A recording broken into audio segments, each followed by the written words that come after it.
porque nos damos la mano y nos decimos: Dios te bendiga, mi hermano. Y sabemos que en Cristo Jesús todos somos bienvenidos. Amén. Cuando el pueblo del Señor alaba a Dios, suceden cosas maravillosas. Cuando el pueblo del Señor alaba a Dios, suceden cosas maravillosas. Hay sanidad, liberación, se siente la presencia del Señor. Hay sanidad, liberación, se siente la presencia del Señor. Cuando el pueblo del Señor alaba a Dios, suceden cosas maravillosas. Cuando el pueblo del Señor alaba a Dios, suceden cosas maravillosas. Hay sanidad, liberación, se siente la presencia del Señor. Hay sanidad, liberación, se siente la presencia del Señor.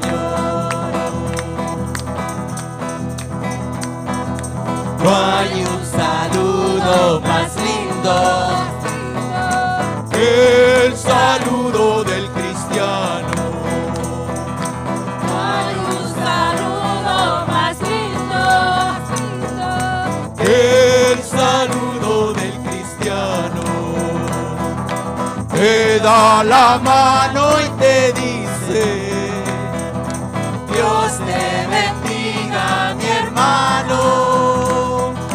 Te da la mano y te dice: Dios te bendiga, mi hermano. Dios te bendiga, Dios te bendiga, Dios te bendiga, mi hermano.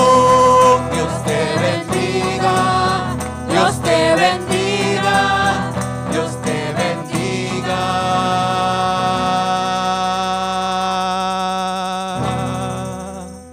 mi hermano.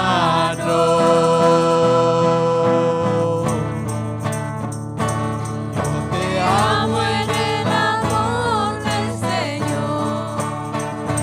Si te amo en el amor del Señor, puedo ver en ti la gloria de mi Dios.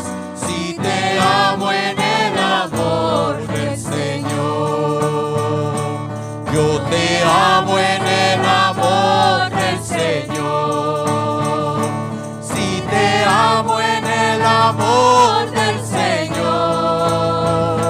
puedo ver en ti la gloria de mi Dios. Si te amo en el amor del Señor.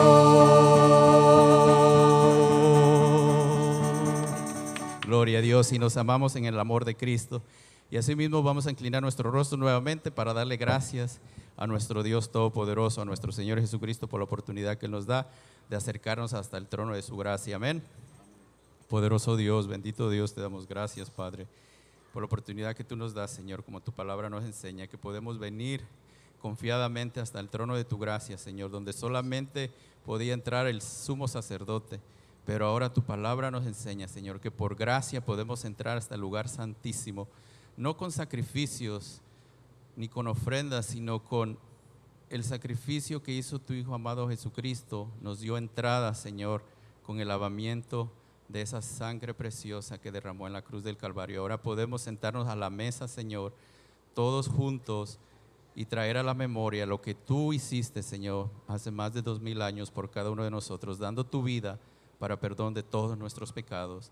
En Cristo Jesús te damos gracias hoy y siempre, y en Él te pedimos, Padre, que nos dé, Señor, de tu bendición, honrando siempre al Padre, al Hijo y al Espíritu Santo, dando gracias en el único vivo y verdadero Dios, que es Jesucristo. Y toda la iglesia dice amén. Amén. Bueno, muchas gracias, hermanos. A los hermanos de la alabanza, les damos a todos y cada uno en esta mañana la bienvenida. Nos gozamos en tenerles y traemos a la memoria lo que nos enseña, ¿verdad?, la palabra de Dios en Romanos 15:7, de la manera que en Cristo Jesús hemos sido recibidos en el reino de la gloria, así también debemos de recibirnos los unos a los otros. También Efesios capítulo 1, versículo 3 nos recuerda: bendito sea el Dios y Padre de nuestro Señor Jesucristo, en quien somos benditos con toda bendición espiritual. Así que como benditos hijos de Dios, amados en el Señor Jesús, les damos a todos y cada uno la bienvenida en esta mañana. Yo especialmente quisiera tomar un momento para darle una calurosa bienvenida a Fabián Pintado, Sonia Carpio y Pedro Pintado, ¿verdad? Bienvenidos, Dios les bendiga. Desde Ecuador nos están visitando. Les damos la bienvenida y nos gozamos en el Señor. Les agradecemos por tomar este tiempo y compartirlo con nosotros también, ¿verdad? Alrededor de la palabra de Dios. En esta mañana, rápidamente, algunos anuncios, recordarles acerca de la importancia del evangelismo, que nos mantengamos orando, no solamente por el ministerio, sino también por oportunidades individualmente para testificar del Señor, ¿verdad? En oración hay que pedirle a Dios esta oportunidad y poder ir a todos y poder simplemente testificar las grandes bondades y misericordias que hay en Cristo Jesús. Recuerde esto, por favor. De igual manera, recordarles acerca de la Iglesia Pregunta. Esta nueva sección la estamos haciendo el tercer domingo de cada mes, después del servicio, voluntariamente, los que desean participar. Y la idea es traer preguntas de carácter doctrinal que pudieran no estar relacionadas con la serie de estudios que llevamos. En este momento estamos haciendo el libro de Hebreos, ¿verdad? Pero sabemos que todas nuestras interacciones pueden producir inquietudes de carácter doctrinal. Quizás vemos algo en una película que nos inquieta y no sabemos si tiene fundamento en la palabra de Dios. Así que, por favor, en esas circunstancias, traiga esa pregunta y nosotros aquí con mucho gusto, a la luz de la palabra de Dios, vamos a buscar las respuestas necesarias. Entendemos que cuando usted nos permite grabar su imagen, nos da permiso de usar su imagen en nuestro canal de YouTube, ¿verdad?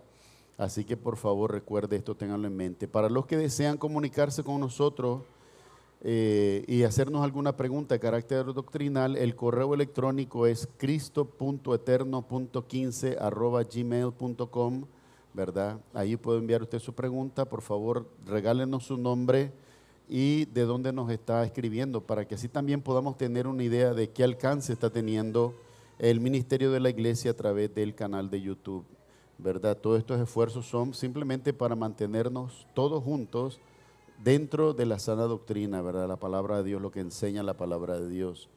También recordarle acerca de los cultos de oración que tenemos aquí. Celebramos los miércoles a las 6 de la tarde. Por favor, si alguno tiene alguna inquietud, hágala saber a la iglesia y todos nos vamos a mantener orando por ello, ¿verdad? No solamente el miércoles aquí durante el culto, sino también mediante los grupos que tenemos de Signal y de Telegram, nos comunicamos toda petición de oración y nos mantenemos orando como Pablo, ¿verdad? Le animó a la iglesia en Tesalónica, ¿verdad? En el libro de 1 de Tesalonicenses 5:17, uno de los versículos más breves del Nuevo Testamento dice estas palabras: orad sin cesar, ¿verdad?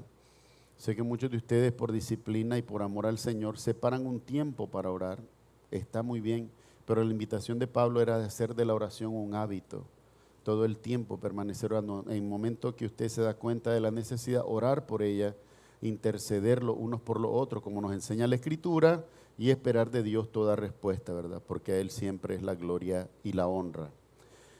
A continuación, yo voy a darle el tiempo a mi hermano Froilán Ortiz, que nos trae lectura bíblica y se encuentra en Salmos capítulo 5, versículo 1 hasta el 12. Salmos capítulo 5, versículo 1 hasta el versículo 12. Hermano Froilán, el tiempo es suyo. Dios le bendiga. Creo que está abierto eso. Dios los bendiga nuevamente, mis amados hermanos. Los saludo con la paz de nuestro único vivo y verdadero Dios, que es Jesucristo. Así como lo mencionó el pastor, vamos a buscar en la Biblia, en la palabra de Dios, Salmos capítulo 5, y vamos a leer antifonalmente del primer versículo hasta el 9. Terminamos todos juntos. Hasta el 12. Hasta el 12. Y así, cuando lo encuentren, por favor, se ponen de pie, para que así todos unánimes, en un mismo sentir, en el sentir de nuestro Señor Jesucristo, podamos no solamente leer la palabra de Dios, sino también escudriñarla al mismo tiempo y atesorarla en nuestro corazón. Amén. Y sabemos que la palabra de Dios está bendita en el nombre del Padre, del Hijo y del Espíritu Santo, y dice así: escucha, oh Jehová, mis palabras, considera mi gemir.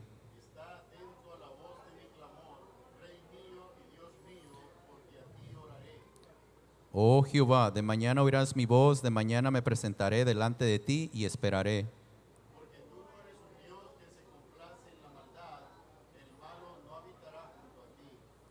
Los insensatos no estarán delante de tus ojos, aborreces a todos los que hacen iniquidad.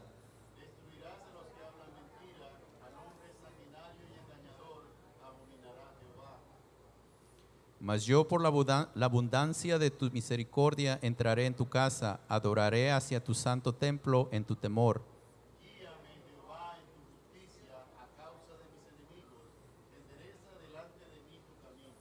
Porque en la boca de ellos no hay sinceridad, sus entrañas son maldad. Sepulcro abierto es su garganta, con su lengua hablan lisonjas.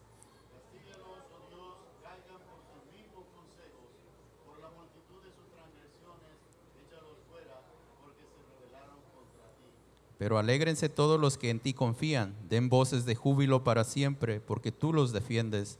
En ti se regocijen los que aman tu nombre, todos juntos, porque tú, oh Jehová, bendecirás al justo, como con un escudo lo rodearás de tu favor. Gloria a Dios. Le damos gracias a Dios por su bendita y poderosa palabra y oremos. Bendito Dios, te damos gracias, Padre, por tu hermosa y preciosa palabra, porque tu palabra dice que la fe viene por escuchar tu palabra. Y hoy estamos aquí para aprender más de ti, para regocijarnos, Señor, en tu presencia y para darte a ti toda la honra y toda la gloria, la alabanza y la adoración. Queremos pedirte como iglesia, Señor, redimida por la sangre de ti, Hijo amado Jesucristo, que seas tú, Señor, poniendo el querer como el hacer en cada uno de nosotros, no solo de ser oidores, sino hacedores de tu bendita y preciosa palabra, porque esta es tu buena y perfecta voluntad. En Cristo Jesús te damos gracias hoy y siempre, y en Él te pedimos, Padre, que nos sigas dando, Señor, cada día de tu bendición, honrando siempre al Padre, al Hijo y al Espíritu Santo. Y toda la iglesia dice, amén. Amén. Hermano, gracias, Dios le bendiga. ¿Cuál es el micrófono que traemos para allá, para la cena? Póngalo, por favor, si no es mucha molestia. Bueno, a continuación vamos a darle el tiempo, como cada primer domingo del mes, y en esta ocasión el turno le toca a nuestro hermano Luis Gómez, y él nos va a dirigir en la cena del Señor, ¿verdad? Basado en lo que se encuentra en 1 Corintios capítulo 11, versículos 23 al 32. Luego le voy a pedir a los hermanos que se vayan preparando, ¿verdad? Nuestro hermano Edgar, nuestro hermano Rafael van a servir el pan, y nuestro hermano Froilán y nuestro hermano Marco van a servir el vino, ¿verdad? Cuando el hermano Luis los llame. Hermano Luis, puede pasar, por favor, el tiempo es suyo. El micrófono está listo. Dios le bendiga, hermano.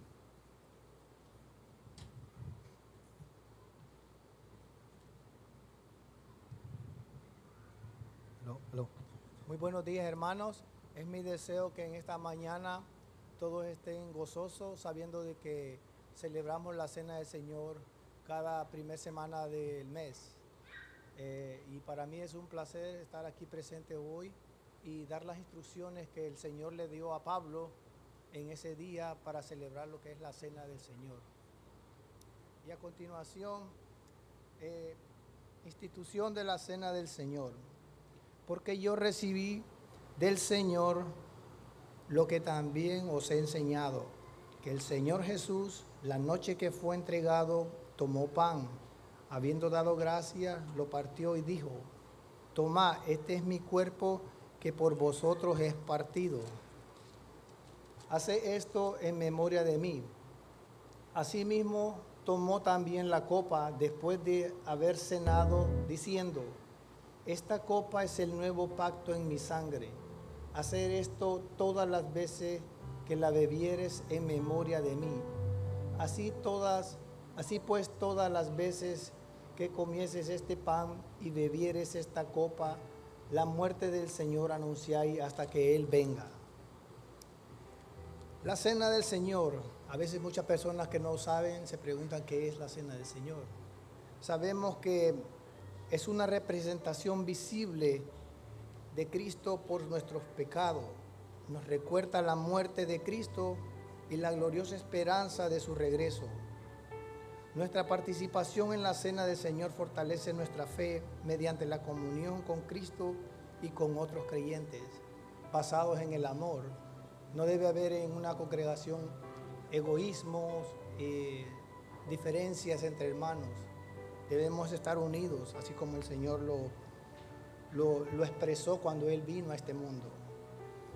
También sabemos que la cena del Señor, la iglesia primitiva recordó que Jesús la instituyó en la noche de la cena pascual, así como la Pascua celebra la liberación de los israelitas de la esclavitud de Egipto. De la misma manera, la cena del Señor celebra nuestra liberación del pecado a través de la muerte de Cristo. Sabemos que Él pagó el precio en la cruz. Ese fue el sacrificio más grande y muestra de amor que el Señor los demostró. También sabemos, lo explica aquí el Señor, las instrucciones que da acerca del nuevo pacto. ¿Qué es el nuevo pacto? Sabemos que en el antiguo pacto la gente podía acercarse a Dios por medio de los sacerdotes y del sistema de sacrificio. El pueblo de Israel entró en el antiguo pacto después de su éxodo de Egipto. Y el pacto fue diseñado para señalar la venida futura de Jesucristo. La muerte de Jesús en la cruz marcó el inicio de un nuevo pacto o acuerdo entre Dios y nosotros. Ahora todas las personas pueden acercarse directamente a Dios y comunicarse con Él. Ya no hay nada que los impida poder venir delante de Dios o acercarnos y pedir perdón por nuestros pecados o por nuestras malas acciones que hacemos en nuestro diario vivir. También Pablo nos da unas instrucciones de cómo tomar la cena del Señor, que no se debe tomar a la ligera e indignamente. Y dice, de manera que cualquiera que comiere este pan o bebiere esta copa del Señor indignamente, será culpado del cuerpo y de la sangre del Señor. Por tanto, pruébese cada uno a sí mismo y coma así del pan y beba de la copa. Porque el que come y bebe indignamente sin discernir el cuerpo del Señor, juicio come y bebe para sí. Por lo cual hay muchos enfermos y debilitados entre vosotros, y muchos duermen. Si pues nos examinamos a nosotros mismos, no seríamos juzgados, mas siendo juzgados somos castigados por el Señor, para que no seamos condenados con el mundo. Así que, hermanos míos, cuando os reunáis a comer, esperaos unos a otros. Si alguno tuviere hambre, coma en su casa, para que no os reunáis para juicio. Las demás cosas las pondré en orden cuando yo fuere. Podemos ver que Pablo hace una explicación acerca de la manera en que debemos tomar la cena del Señor. Dice acerca de la manera en que se debe de celebrar la cena del Señor. Debemos participar positivamente en la cena del Señor porque proclamamos que Cristo murió por nuestros pecados. Debemos tomarla dignamente, con reverencia y respeto. Debemos examinarnos a nosotros mismos para ver si tenemos algún pecado sin confesar o algún resentimiento, preparándonos adecuadamente en base al amor de Cristo. Debemos respetar los demás y esperar hasta que todos estén presentes para participar de una manera ordenada y estar unidos. Dice Pablo, cuando Pablo dice que nadie debe tomarla indignamente, la cena del Señor, se dirigía a muchos miembros en la iglesia de Corintios, porque muchos la tomaban como que era un banquete donde llegaban a saciarse de comida y bebidas hasta embriagarse.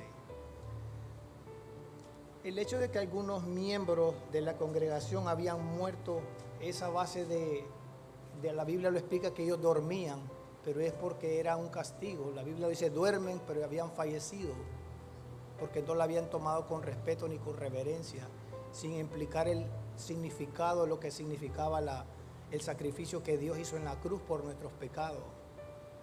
Así que, hermanos, debemos examinar nosotros mismos para decidir si tomarla o no tomarla.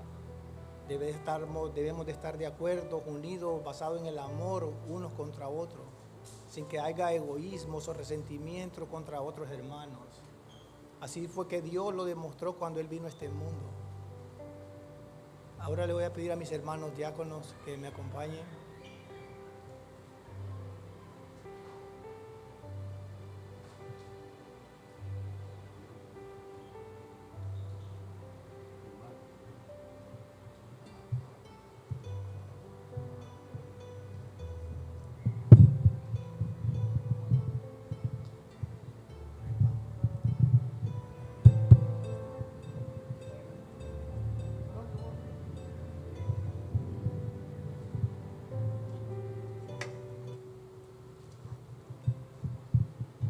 Señor Padre amado, te damos gracias, Padre de las glorias, por darnos un día más, Señor, la oportunidad que tú nos brindas, Señor, de estar aquí en tu casa, mi Dios. Y de cumplir, Padre de las glorias, con estas instrucciones, Señor, que son para cada uno de nosotros un privilegio, Padre amado. Te pido, mi Dios, que tu Santo Espíritu nos acompañe en este momento, Señor. Que todo lo que se diga aquí y se haga sea en honor a tu presencia, Padre. Padre, presento el pan, mi Dios, que fue tu cuerpo demolido en la cruz del Calvario, Padre de la gloria. Tu Santo Espíritu, Señor, permanece, Señor, en cada corazón de cada uno de nosotros, mi Dios. Bendice este homenaje, Señor, que es para ti, mi Dios, que te lo hacemos, mi Dios, como te he establecido en la Biblia, mi Dios, como lo establece tu palabra, mi Dios. Te pido, Señor, en el nombre del Padre, del Hijo y del Espíritu Santo, por este momento, mi Dios. Amén.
Y así mismo sabemos que tomó pan y habiendo dado gracias lo partió y dijo: tomad, este es mi cuerpo que por vosotros es partido. Coman.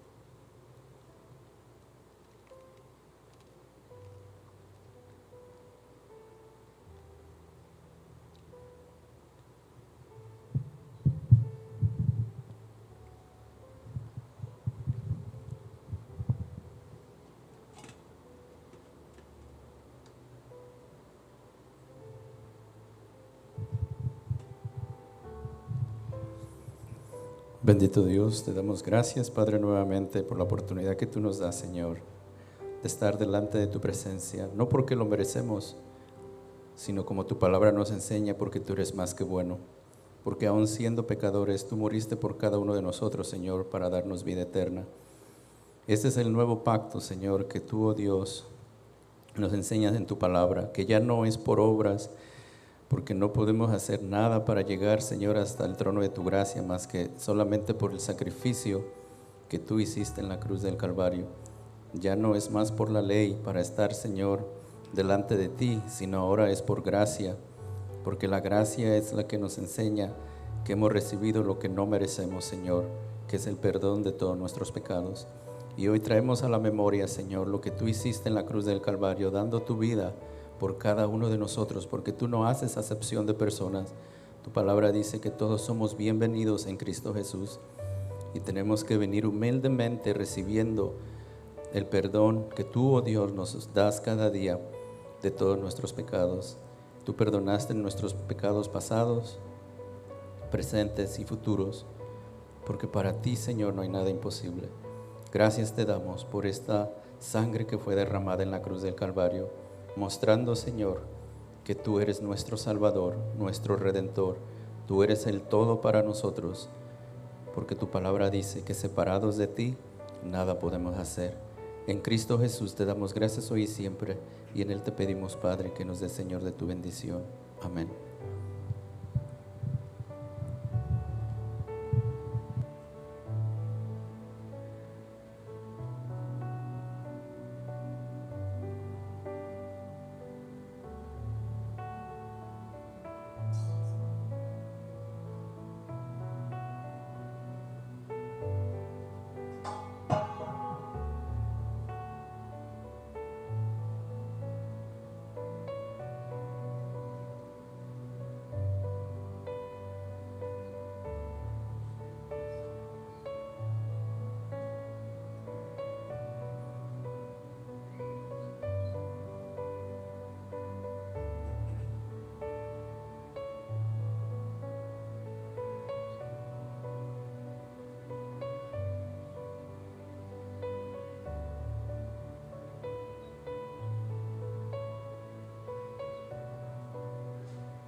Asimismo, tomó también la copa después de haber cenado, diciendo: esta es la copa en el nuevo pacto en mi sangre. Hace esto todas las veces que la bebieres en memoria de mí. Tomad.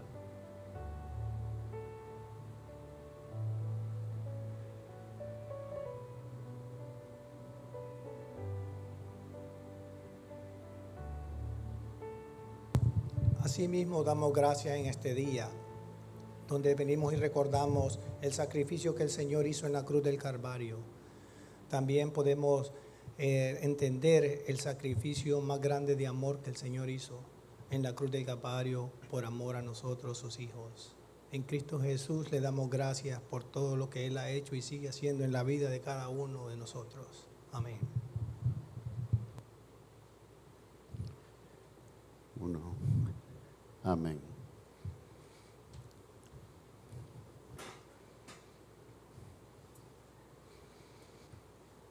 Amén. Muchas gracias a todos los hermanos que nos ministraron, nos sirvieron la cena del Señor.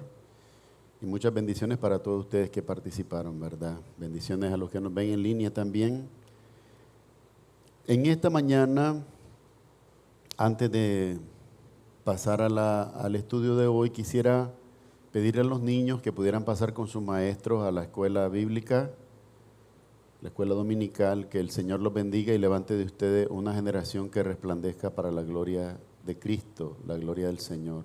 Y a sus maestros, muchas gracias por la obra de amor y de servicio que hacen en la formación de nuestros niños. Y nosotros que nos quedamos aquí, vamos a continuar la serie de estudios en el libro de Hebreos. En la palabra de Dios habíamos visto con mucha atención todo lo que el autor nos dice. En primer lugar, les explicaba cómo está dirigida, en primer lugar, al pueblo judío, ¿verdad? Pero no solamente al pueblo judío en Israel, sino al pueblo judío que está en la diáspora. Es decir, todo el pueblo judío que fue, ¿verdad?, enviado al exilio forzosamente durante mucho tiempo y que logró establecerse en otros países. No sé si en los países suyos ocurre. En Nicaragua, donde yo soy, hay una colonia judía, ¿verdad?, donde solo hay personas judías que mantienen su cultura, mantienen su tradición, su costumbre, ¿verdad? Y esto sucede porque en realidad tienen presencia casi en todas las naciones prácticamente. Y esto ha sido pues desde la palabra de Dios revelado, ¿verdad?, de cómo ellos iban a ser, ¿verdad?, dice trasladados, transportados hasta lo último de la tierra, ¿verdad? Entonces veíamos que la intención del autor era simplemente, en primer lugar, poder conectar todo lo que tenía que ver con las prácticas y la tradición del Antiguo Testamento y poder conectarlo con el Nuevo Testamento para traer una nueva comprensión de la razón por la cual ciertas ordenanzas, ciertas prácticas fueron dadas. En el caso específico vemos cómo intencionalmente el primer capítulo dice Jesús superior a los ángeles, superior a los ángeles. Y usted sabe, entendiéndolo en el sentido teológico bíblico, si se dice que alguien es superior a los ángeles, en primer lugar no es humano. No es humano solamente, sino que trasciende un plano divino. Y en el caso de Jesús, se está hablando directamente de Él como Dios, ¿verdad? Esto para muchas personas es muy difícil.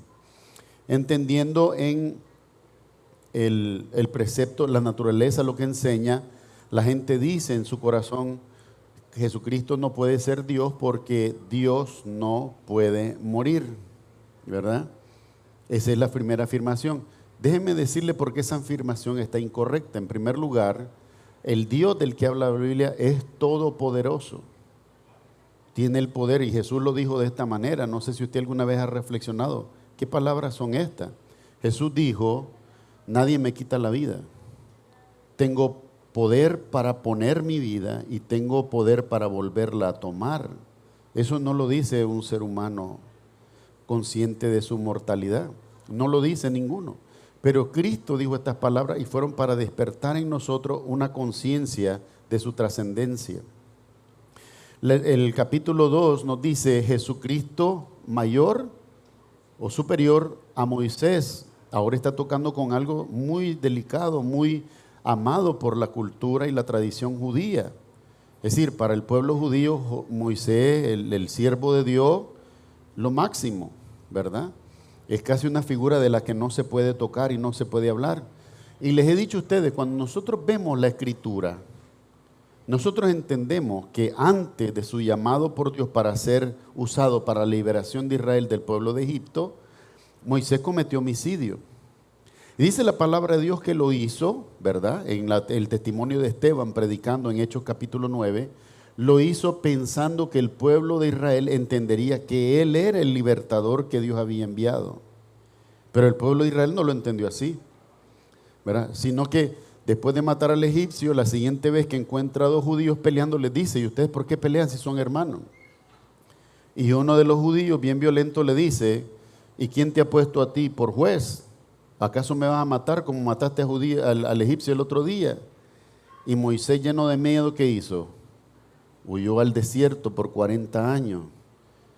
Dios le habló y les he dicho, imagínense la imagen Imagínese en su cabeza la idea de que usted está viendo a Moisés en la cima del monte Sinaí y Moisés comienza a ver el dedo de Dios escribiendo las leyes y en la sexta ley dice no matarás. Y Moisés trae a la memoria el momento en el que le está quitando la vida al egipcio. ¿Cómo cree usted que se sintió Moisés en ese momento? Si somos honestos como todos nosotros, cuando leemos con honestidad la palabra de Dios, sabemos que hay culpa. Nosotros no deberíamos de llegar a la palabra de Dios diciendo, bueno, pecadito blanco, una cosita insignificante. Lo que hizo el otro es grande, pero lo que hice yo es pequeñito. No, dice la palabra de Dios, por cuanto todos pecaron, están destituidos de la gloria de Dios. Para Dios no hay diferencia entre un y otro pecado, como la hace el hombre en la ley de la tierra. En la ley de la tierra hay distintos castigos porque ¿cómo se le dice? La severidad del castigo depende de la gravedad de la falta. Pero en el caso de la palabra de Dios no es así. ¿Por qué razón? Porque el mismo Dios que dijo no matarás, también fue el mismo Dios que dijo no mentirás. De manera que si yo miento aunque no mate, estoy defraudando ¿a quién? Al mismo Dios. Este es un error que se nos ha enseñado y se nos ha enseñado basado en la cultura, no en la palabra de Dios. En la palabra de Dios se nos dice, por cuanto todos pecaron, están destituidos de la gloria de Dios. Recuerdo mis años en los que estaba, hermano, estaba soltero en primer lugar y en mi mente yo sentí, estoy más consagrado que nunca a Dios. Orando mucho tiempo, estudiando mucho tiempo, leyendo mucho tiempo, sirviendo en la iglesia de día y de noche. Trabajaba también, pero tenía tiempo para todas estas cosas. Y un día de estos, que estoy leyendo la palabra de Dios, llego a Romanos capítulo 3, versículo 10 y dice, porque no hay justo ni aún uno. Sentí como que Dios me dio una bofetada. Señor, pero ¿cómo es que no hay justo ni aún uno? Yo te estoy sirviendo, yo estoy aquí. Uno comienza el argumento con Dios. La palabra de Dios no miente. Hay algo en nosotros que siempre es más corto de la perfección de Dios. Lo que vino a demostrar esto es que nosotros no podíamos cumplir la ley de Moisés. Y el error más grande, los 10 mandamientos no son solo los 10 mandamientos de la ley de Moisés.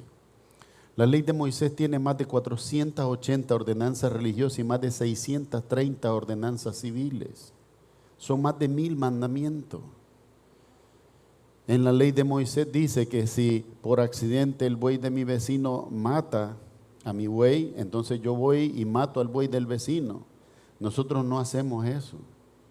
En la ley de Moisés dice que si alguien es sorprendido en adulterio, ¿qué hay que hacer? Tomar a la parejita, sacarla fuera de la ciudad y matarla a pedrada. Nosotros no hacemos eso. Así que pensar que tenemos 10 mandamientos y ya cumplimos la ley de Dios es absurdo.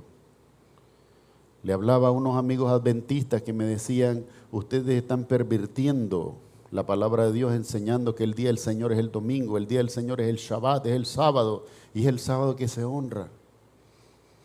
Y le decía yo en toda confianza, mira, yo te tengo una pregunta a ti.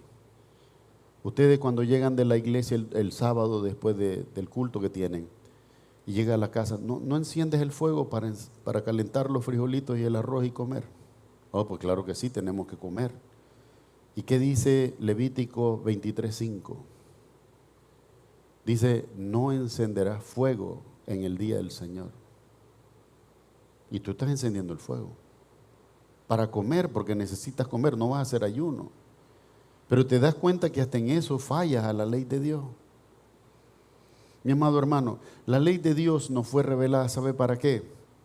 Para que entendiéramos cuán alto y perfecto es Él y entendiéramos nuestra propia condición nosotros de pecador. Celebraba con gozo ver que, por ejemplo, en los tribunales terrenales, principalmente aquí en Estados Unidos, se ha negado, se ha prohibido ahora el uso de la palabra inocente. En los juicios antiguos la gente todavía acostumbraba a decir, yo soy inocente. Hoy no se permite. Aquí en Estados Unidos usted puede decir, yo soy culpable o no culpable, pero usted no puede presumir inocencia. ¿Por qué razón? La inocencia indica ausencia de maldad. y eso está comprobado una y otra vez, no existe en la humanidad. La palabra de Dios dice que al estar nosotros expuestos al pecado, la palabra real es concupiscencia. La concupiscencia es nuestra inclinación al pecado.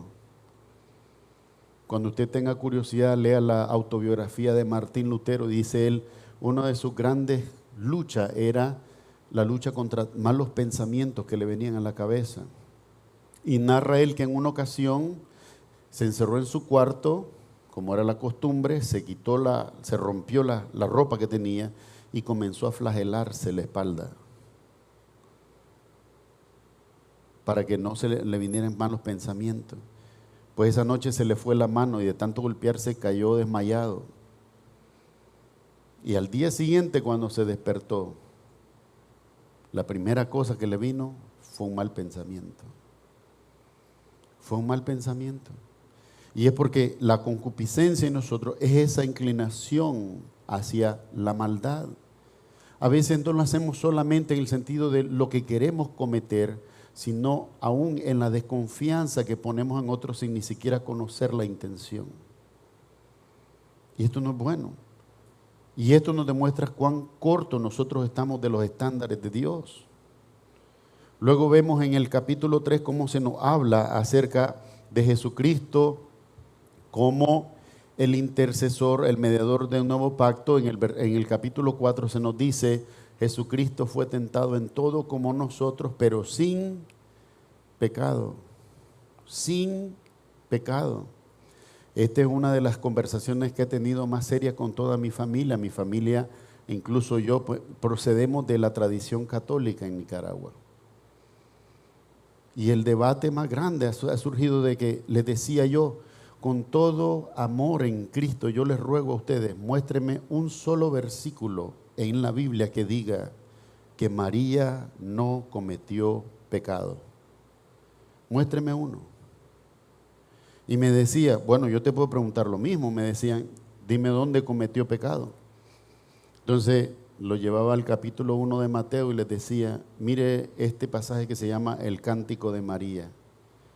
¿Y qué dice aquí María en su cántico? Dice, se alegra mi alma en Dios, mi Salvador. Usted no va a encontrar nunca una oración donde Cristo dijera, yo necesito un Salvador o yo estoy orándole a mi Salvador. ¿Por qué razón? Porque Él venía a salvar el mundo, el Salvador es Él. María no podía salvarnos y no pudo. Y no puede. Tampoco puede Pedro, tampoco puede Pablo, tampoco puede la iglesia. El concepto errado de pensar, yo voy a ser salvo porque estoy yendo a la iglesia, no procede, no es eso lo que enseña la palabra de Dios. La palabra de Dios claramente hay muchísimos ejemplos, pero le citaré, como citaba con los hermanos conversando, uno de los más conocidos, Juan 3:16. Porque de tal manera amó Dios al mundo que ha dado ¿a quién? A su Hijo unigénito. No dice que nos dio a María, no dice que nos dio a Pedro, no dice que nos dio a la iglesia para ser salvos. Dice, nos ha dado a su Hijo unigénito para que todo aquel que en Él crea no se pierda, mas tenga vida eterna. ¿Cuál es el objetivo? Que no se pierda. Y al no perderse, ¿qué sucede? Tiene vida eterna. Mis amados hermanos, siempre es bueno venir y tomar todas estas cosas cuando las escuchamos, tomar nota y estudiar, ser estudiosos nosotros mismos de la palabra de Dios, por dos razones que son muy importantes. Yo soy un hombre, yo no soy Dios, yo soy un hombre. Y al ser hombre, ¿qué significa eso? Que soy falible, soy imperfecto, me puedo equivocar. Pero la palabra de Dios, al ser inspirada por Dios, aquí hay textos, hermanos, que tienen 4,000, 5,000 años. Y usted los mira hoy y dice, qué increíble que Dios dijera eso. Usted ha leído, por ejemplo, en Segunda de Reyes, capítulo 7. A la gente le encanta leer y dice, si mi pueblo delante que mi nombre es invocado se humillar. Nos encanta oír eso. Antes de esas palabras, dice Salomón, Señor, vamos a dedicar este templo delante de ti, para que cuando tu pueblo, todo hombre de tu pueblo, venga a orar, venga a pedir perdón por el pecado. Y dice Salomón estas palabras, porque no hay hombre que no peque. Y esas no las olvidamos, porque vemos el casi como algo para admirar. Están humillados, están orando. ¿Pero por qué están orando? ¿Por qué están humillados?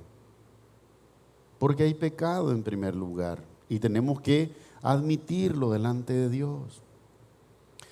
En el griego, en la traducción griega de la palabra pecado, hay 3 formas de interpretarlo. Número 1, como la compra. ¿Se acuerda cómo se compraban los esclavos? Entonces, de la esclavitud del pecado, dice Pablo, pasamos a la esclavitud en Cristo. ¿Por qué es necesaria esa esclavitud en Cristo? Porque si no soy esclavo en Cristo, ¿qué pasa? Soy esclavo del pecado. La otra forma de verlo, lo dice la palabra, es desde la perfección, ¿verdad? El pecado es como tirar al blanco y no acertar, fallar en el blanco, no llegar a la perfección de Dios. Eso que muestra, Dios es santo, santo, santo y nosotros somos pecadores, ¿verdad? Y la otra implicación tiene que hablar de acuerdo a, esa es la otra traducción, hablar de acuerdo a. Si Dios dice esto es pecado, yo no debería decir que no lo es. Si Dios dice que darle mi lealtad y mi admiración a otra persona fuera de Cristo es idolatría, quizás yo me convenza a mí mismo y en mis argumentos humanos diga, no es así, Dios está exagerando, pero no se puede. Dice que existe esto del pecado cuando yo estoy de acuerdo con Dios.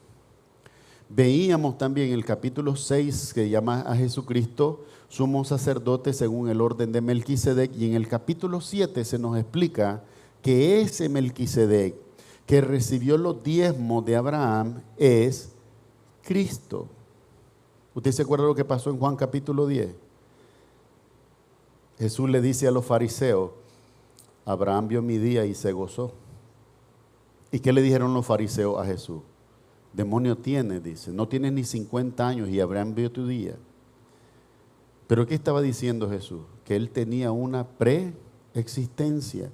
A esto en el estudio teológico se le llama, a la rama de la cristología, cristofanía, que son todas las revelaciones de Cristo antes de su manifestación en la carne.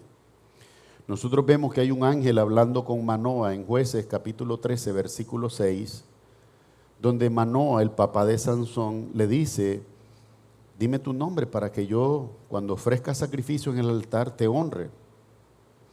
¿Y qué le dice el ángel a Manoa? ¿Por qué preguntas por mi nombre? ¿Acaso no es admirable? Y luego vemos que Isaías en el capítulo 9 dice, porque hijo nos es dado. Dice, y será su nombre admirable, consejero, Dios fuerte, Padre eterno, príncipe de paz. Dice, y lo largo de su reino no tendrá fin, ¿verdad? Y veíamos en el capítulo 8 que el ser sumo sacerdote en Jesús servía para una intercesión perfecta, una intercesión eterna. Y hoy en el capítulo 9, hermanos, por tener el capítulo 28 versículos, lo vamos a dividir a la mitad. ¿Por qué no quiero entrar a todos los 28 versículos? Porque en la segunda parte están 2 versículos que usted no se puede perder, como dicen. 9:23 dice así, porque sin derramamiento de sangre no hay remisión. ¿Qué significa esto? Que sin la mediación de la sangre yo no puedo ser perdonado por mis pecados. En algunas congregaciones e iglesias nos enseñan, haz buenas obras y llegarás al cielo. Siempre me acuerdo cómo me decía mi mamá cuando me iba a acostar, hijo mío, si quiere llegar al cielo, pórtese bien, haga buena obra, no le haga mal a nadie. Y yo sé que ustedes, madres, lo hacen con amor porque quieren forjar buenos hombres, hombres que sean productivos, provechosos para la sociedad, pero esto no es bíblico.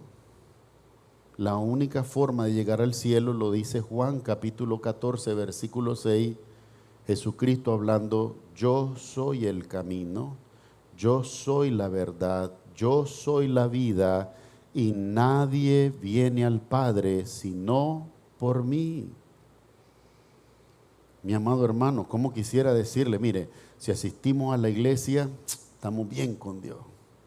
Porque hay días que pasa así, salimos de la iglesia sin ningún conocimiento de Cristo, pero en nuestra mente pensamos, estamos bien, cumplimos con Dios, fuimos a la iglesia.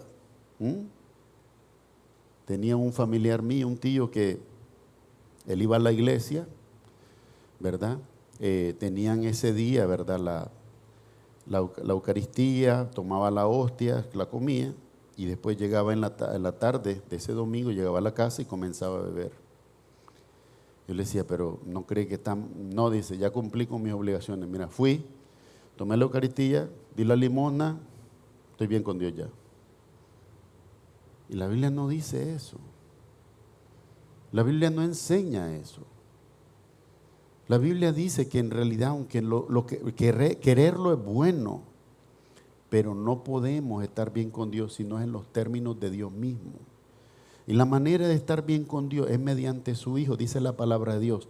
El que honra al Hijo, honra al Padre que lo envió. Yo no entiendo usted, ¿qué pensaría usted? Que usted tiene un amigo, un amigazo de toda la vida y usted ve que ese amigo desprecia a su hijo. Yo no sé cómo le va a ir con esa relación no dura. Y nosotros queremos una amistad con Dios, pero menospreciar a su Hijo Jesucristo, eso no se puede, mi hermano. No es bíblico.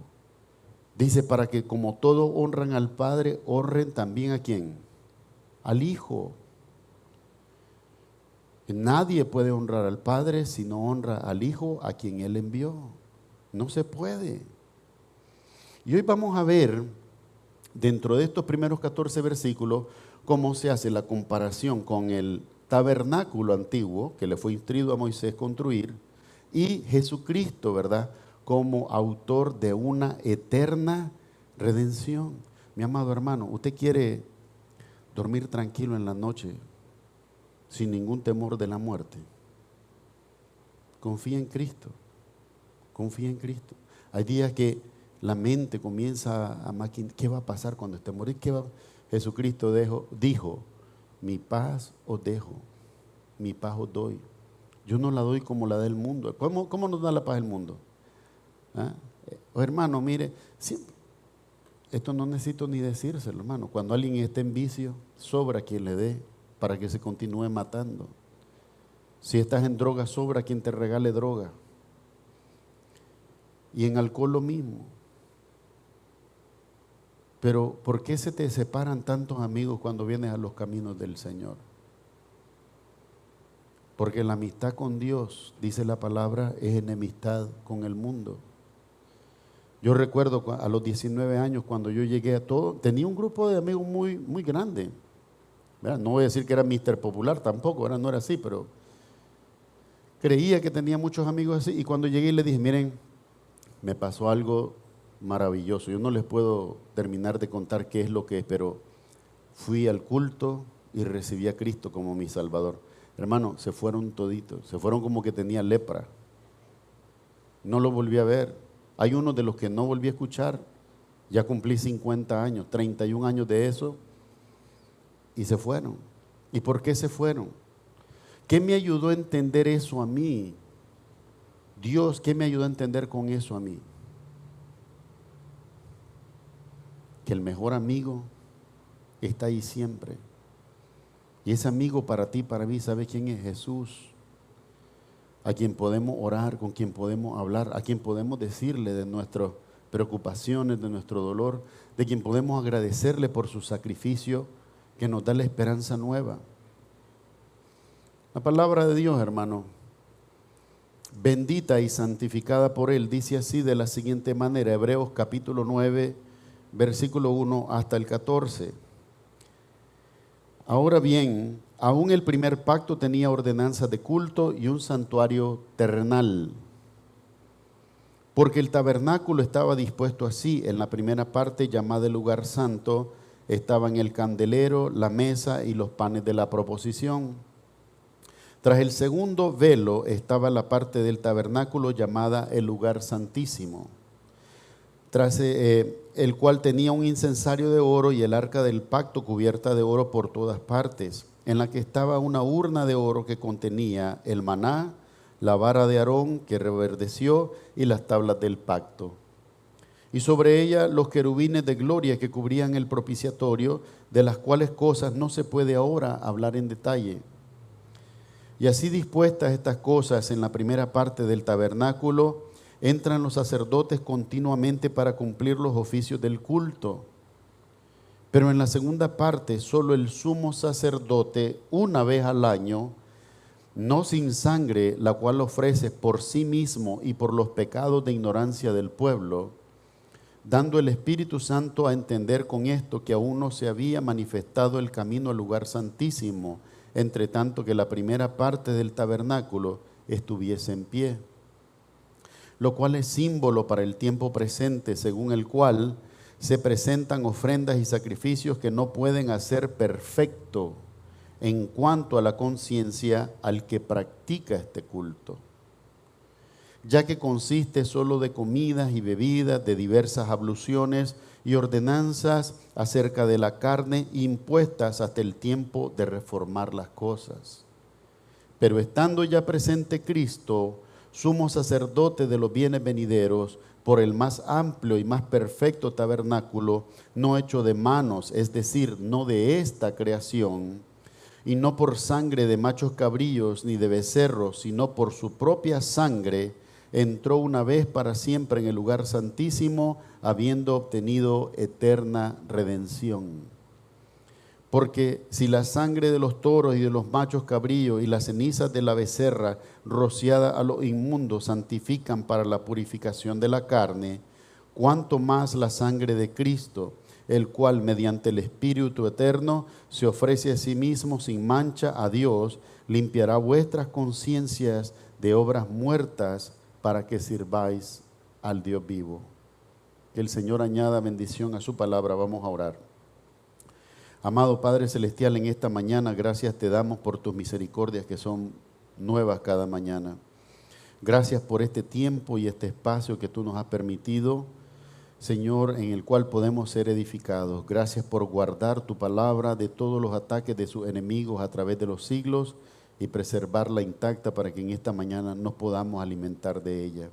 Como está prometido en Juan capítulo 14, sea tu Espíritu Santo el que nos instruya, el que nos enseñe, el que nos guíe a toda verdad. Ayúdanos a conocer la verdad, porque sin ella, Señor, nadie puede glorificar tu nombre. Honramos al Padre, al Hijo y al Espíritu Santo, pidiéndolo todo en el nombre de Jesús. Amén y amén.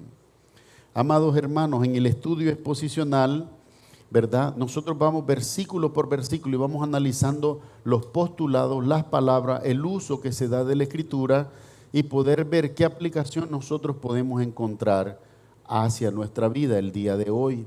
En cuanto a la intención del autor, en primer lugar podemos decir que habían y existían en el tabernáculo ordenanzas de culto. ¿Qué significa esto?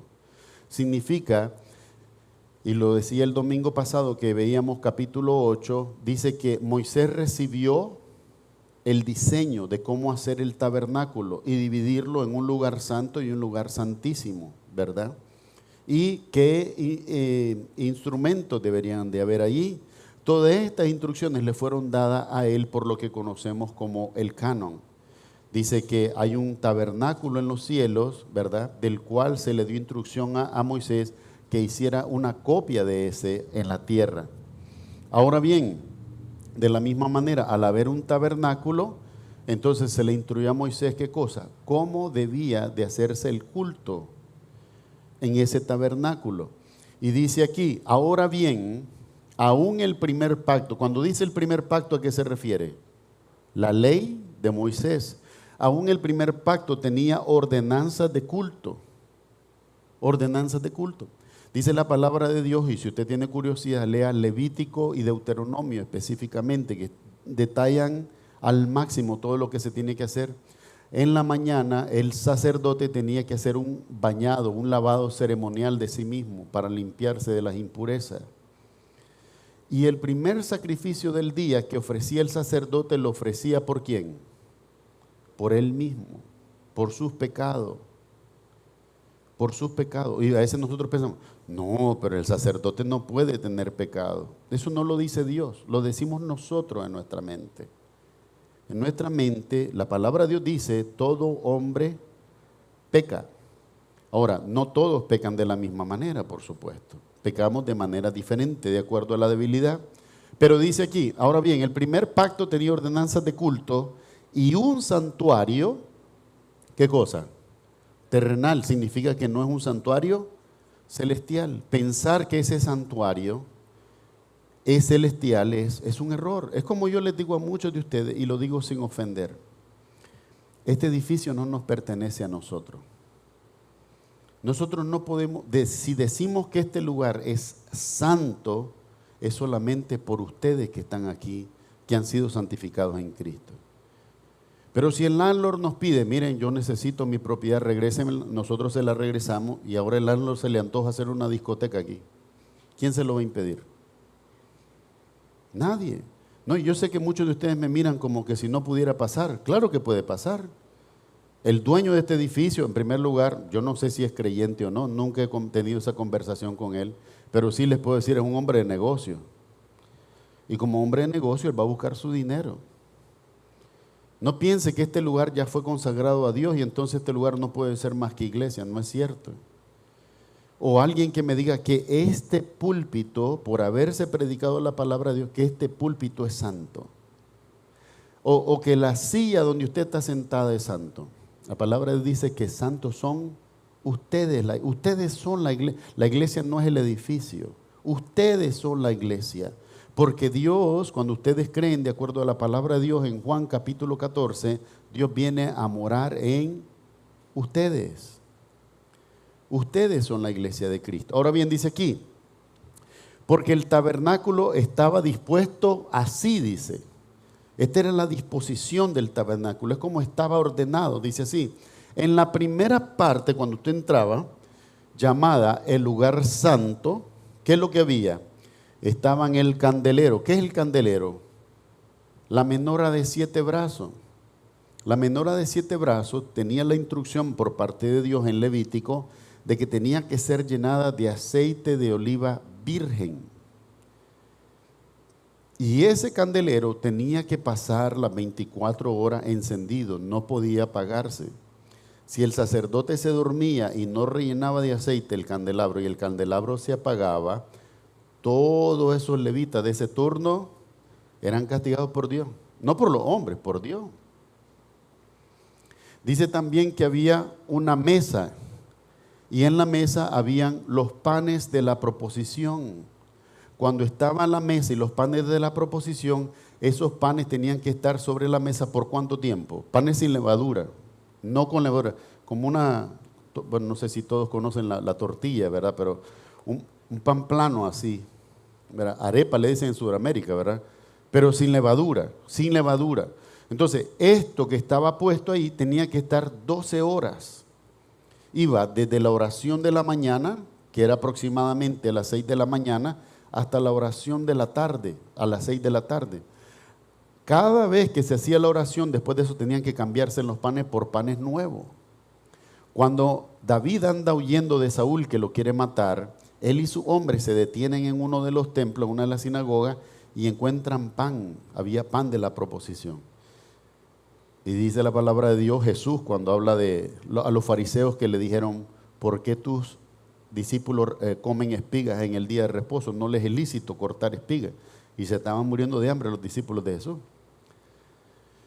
Jesús les contesta, dice, ¿no han leído ustedes cómo está escrito que David, a quien no le era lícito, ni a él, ni a los hombres que estaban con él, tomar del pan de la proposición, tomó de ello y comió?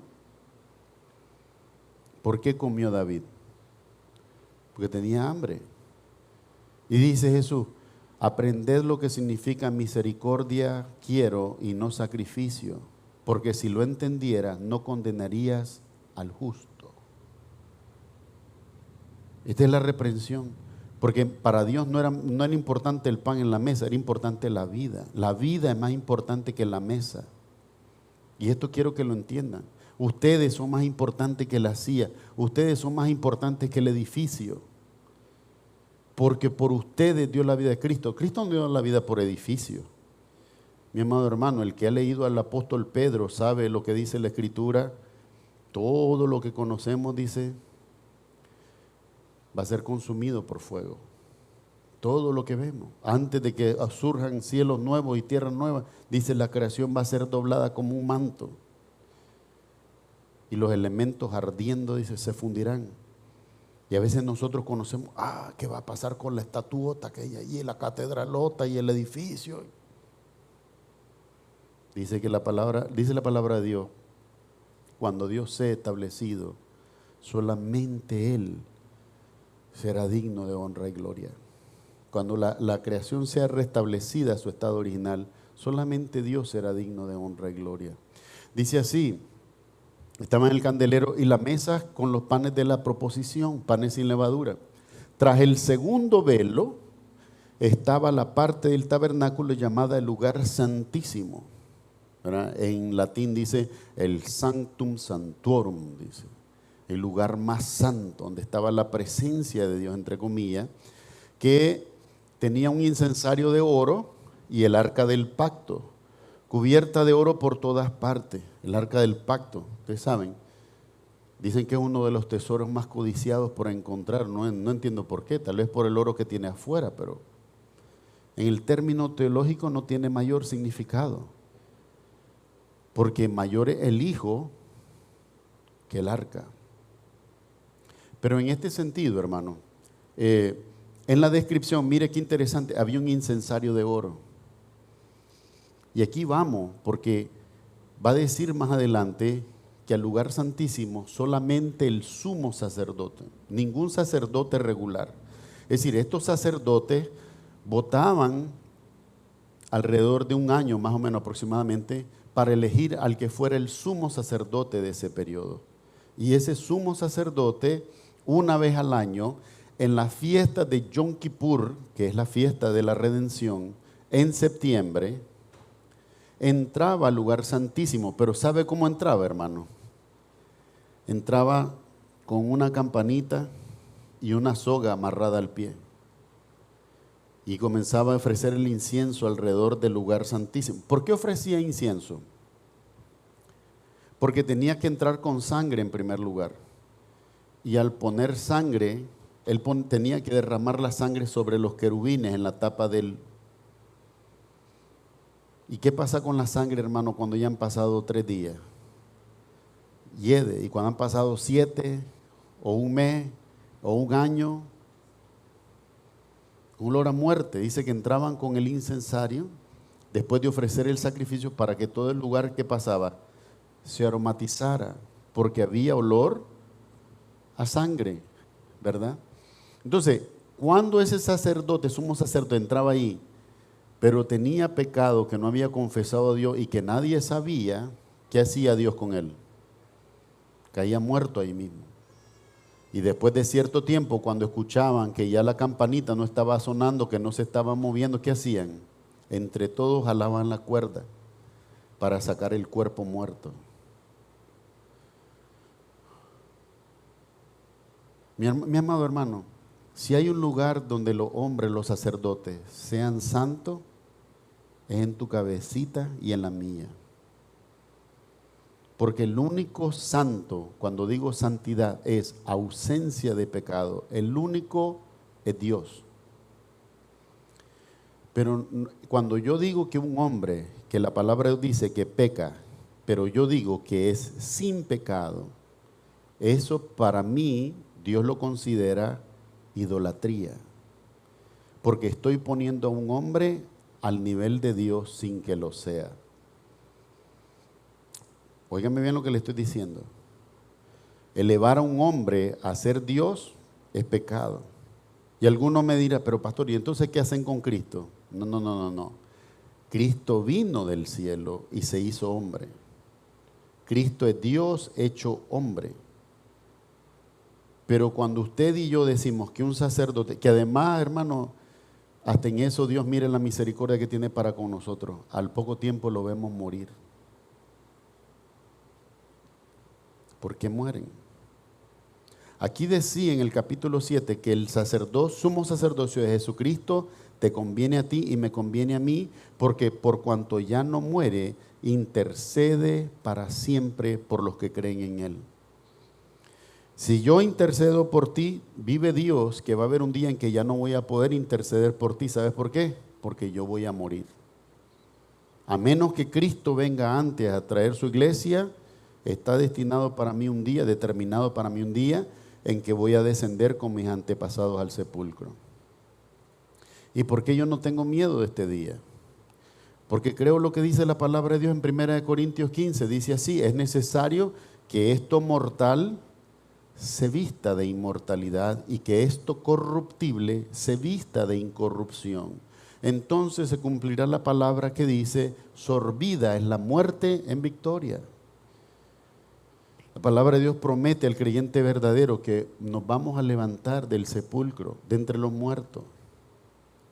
Y ese es el otro versículo del que quería hablarles, 9:26, dice así: porque está establecido para los hombres, para el hombre, dice, una vez que muera, después de esto vendrá el juicio. ¿Cuántos de ustedes han escuchado a alguien decir: no, yo creo que el infierno es aquí en la tierra, porque aquí pasan tantas cosas malas que aquí es el infierno? La palabra de Dios no dice eso.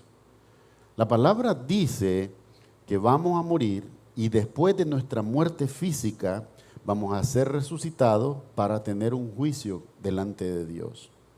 Ahora bien, aquí es donde quiero que todos me pongan atención antes de seguir adelante.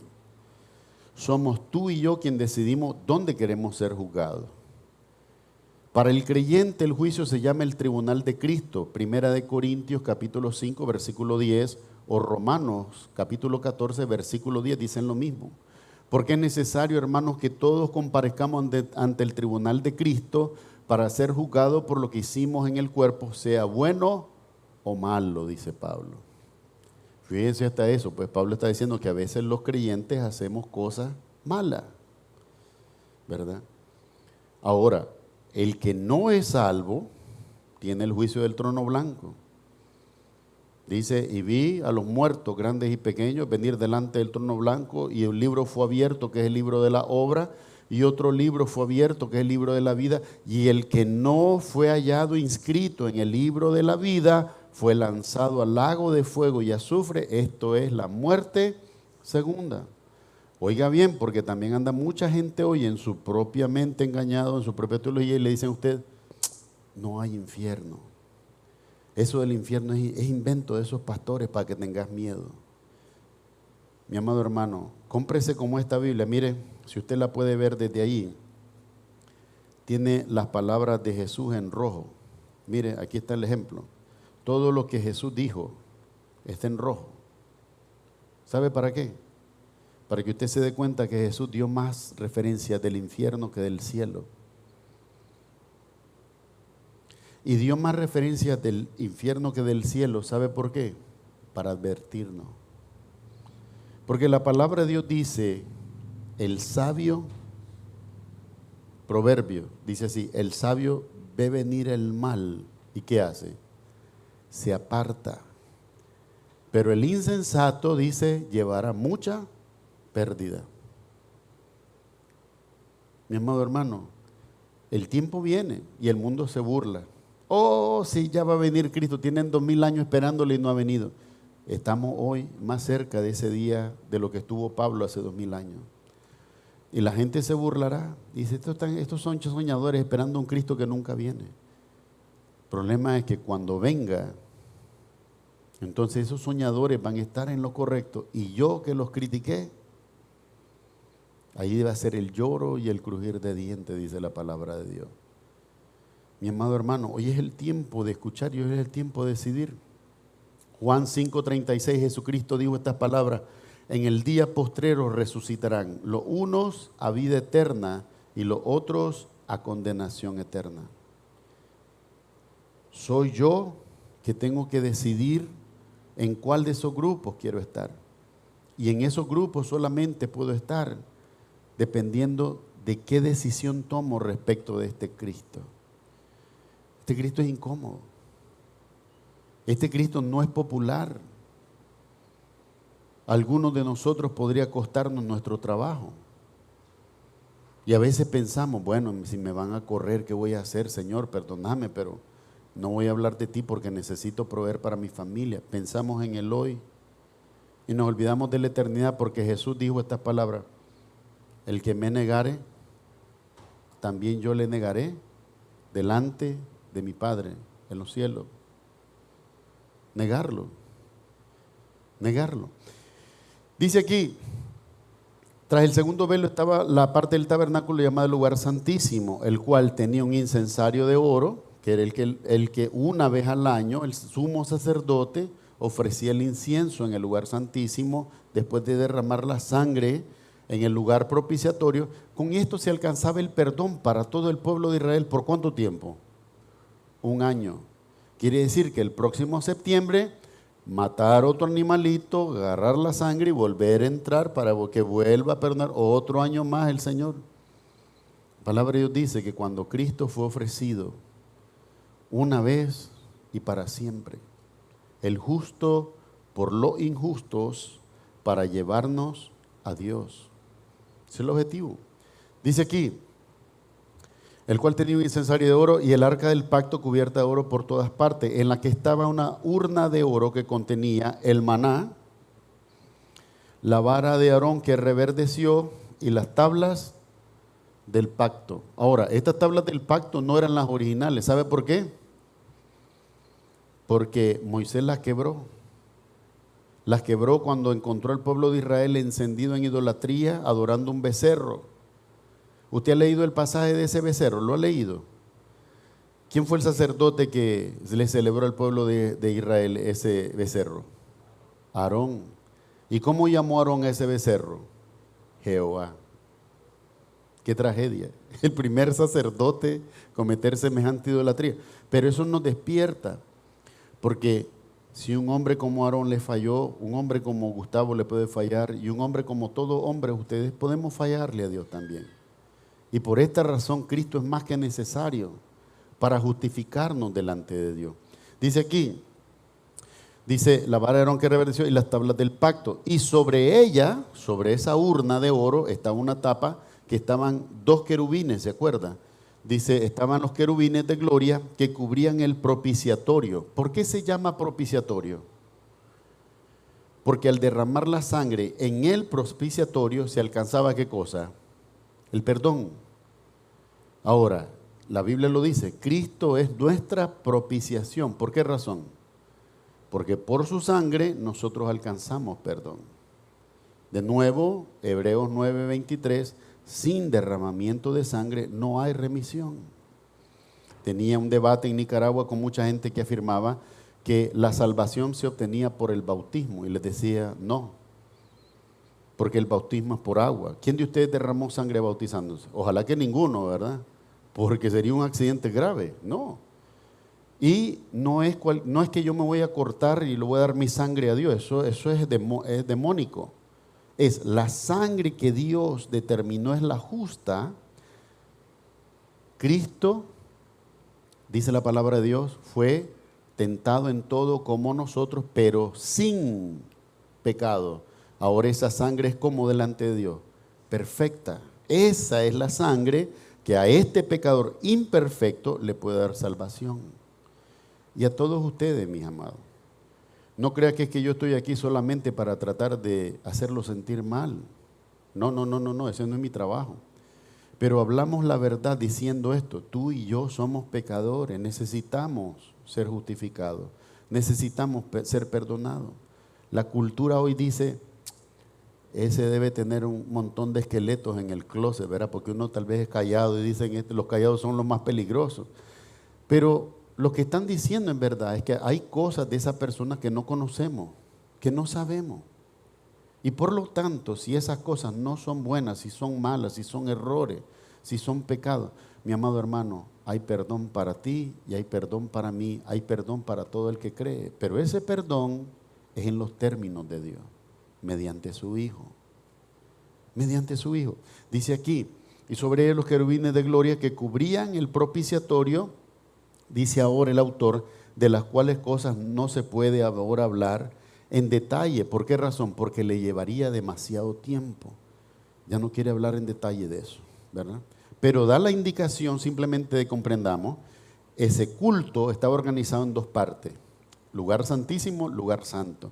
En el lugar santo entraban todos los sacerdotes, todo el tiempo, a orar a las 6 de la mañana, a poner incienso más tarde, a cambiar los panes. Entraban en la tarde a la hora de la oración, hacían. Por esto es que se dice que el diezmo era necesario en estos lugares. ¿Por qué razón? Porque se le llama el continuo sacrificio, es decir, el culto era constante. Hoy no, hoy nosotros venimos el domingo a la iglesia y los otros hermanos más dedicados vienen el miércoles o cualquier otra cosa así. Ya no estamos en ese culto así, sino al contrario, que habiendo Cristo obrado esa salvación, nuestra libertad es simplemente tomar el tiempo para agradecerle, para adorarle y para conocer más de Él y de su gracia, ¿verdad? Punto número 2, vamos a ver ahora en el versículo 6, en adelante cómo se dice que estos sacrificios, hermanos, aunque eran muy dedicados, muy específicos, muy ritualísticamente elaborados, no podían hacer perfecto a nadie. A nadie. Y yo mire, esto es lo que yo aprendí, y siendo diácono en una congregación aquí americana, aprendí esto leyendo el pasaje. Bueno, si el ritual elaborado de los judíos, día y noche con el pan, día y esto, y eso no los podía hacer perfecto, ¿qué pasa conmigo que soy diácono, que canto en el coro el domingo, que leo la palabra de Dios, que oro, que... Lo mismo. Lo que nosotros hacemos aquí, eso no puede perfeccionarnos delante de Dios. ¿Qué es lo que nos perfecciona delante de Dios? El sacrificio de Cristo, por el cual tú y yo podemos tener constantemente la confianza de que ese perdón del Señor permanece, ¿verdad? Y que es incondicional. Ahora bien, y si dispuestas estas cosas, en la primera parte del tabernáculo entran los sacerdotes, ¿cuándo? Continuamente, para cumplir los oficios del culto. Era mandamiento para ellos constantemente cambiar los panes, preparar. ¿Sabe qué estaba haciendo el levita, el sacerdote, entre medio de los cultos, cuando lograban tener un break? Bueno, comer y preparar el incienso, y preparar el aceite de oliva, porque había que molerlo virgen. Ese era trabajo continuo de ellos. Entonces dice aquí, y tenían turnos de 12 horas para poder dormir los pobres, porque si no, ¿cómo le daba? Imagínense, no les alcanza. Dice aquí, y así dispuestas estas cosas, en la primera parte del tabernáculo entran los sacerdotes continuamente para cumplir los oficios del culto. Pero en la segunda parte, el lugar santísimo, solo el sumo sacerdote, solo uno de ellos, el sumo sacerdote, una vez al año, ya les decía, la fiesta de Yom Kippur, allá por septiembre, dice que no entra, dice, no sin sangre. Tenía que entrar con sangre al lugar santísimo para ofrecer expiación por los pecados de él y de todo el pueblo. Tenía que entrar, y dice así, la cual ofrece por sí mismo, oiga bien, no lo digo yo, esto no lo escribí yo. Dice, el sumo sacerdote ofrece la sangre por quien, por sí mismo y por los pecados de ignorancia del pueblo. Mire el amor de Dios para con nosotros. Dice Dios que algunos de los pecados que nosotros cometemos en realidad los cometemos en ignorancia. O sea, nuestra situación con Dios no todo el tiempo es abierta rebeldía, ¿verdad? Lamentablemente cuando hay rebeldía en nosotros, como el Padre terrenal disciplina a su Hijo, el Padre celestial nos disciplina a nosotros. Y ahí entendemos, ay Señor, no debía de haber eso, perdóname, no haber hecho eso. Entendemos eso, aprendemos eso. Entonces, pero aquí dice que los pecados en primer lugar son de, ¿qué cosa? De ignorancia. Cuando yo no conocía de Jesús, ¿cuántas cosas hice contra el Señor? Muchísimas. Y les he dado testimonio a ustedes. Hoy lo predico, pero hubo un tiempo en mi juventud, mi adolescencia, cuando yo me burlaba y lo negué. Y ahora me pesa, porque ahora sé lo que estaba haciendo, allá no sabía. ¿Ya? No quiero justificarme delante de ustedes porque no tiene justificación excepto Cristo mismo. En el momento no sabía lo que estaba haciendo, hoy entiendo y me pesa porque quisiera poder esos años que le negué haberle servido. Pero Dios es sabio, hace las cosas como están en su voluntad. Dice así, dice, entre el sumo sacerdote una vez al año, no sin sangre, la cual ofrece por sí misma y por los pecados de ignorancia del pueblo. Dando ¿quién? El Espíritu Santo, mi amado hermano, en mayúscula, ¿qué es? El Espíritu de Dios es la segunda persona de la Trinidad que adoramos. Nosotros, a mí me ha hecho esa pregunta, ¿y en qué se basan ustedes para creer en la Trinidad? Hay muchos ejemplos en la palabra de Dios, uno de los más relevantes, primera de Juan 5:7 para los que anotan. Dice así el apóstol Juan, 3 dan testimonio en el cielo, el Padre, el Verbo y el Espíritu. Y estos 3, dice, son uno. Yo me gradué de la Universidad de Nicaragua de arquitecto, pero yo le aseguro que si yo en segundo grado le he dicho a mi maestra de matemáticas que 3 igual a 1, ahí estaría repitiendo todavía, yo no hubiera pasado nunca, porque para el mundo 3 es 3, no es 1. Pero Dios no es matemática. La teología de Dios no está regida por las leyes ni matemáticas, ni naturales, ni físicas. La realidad de Dios es que son 3 personas reveladas en un solo Dios, un Dios triuno. El Padre, el Verbo que es Jesucristo y el Espíritu Santo.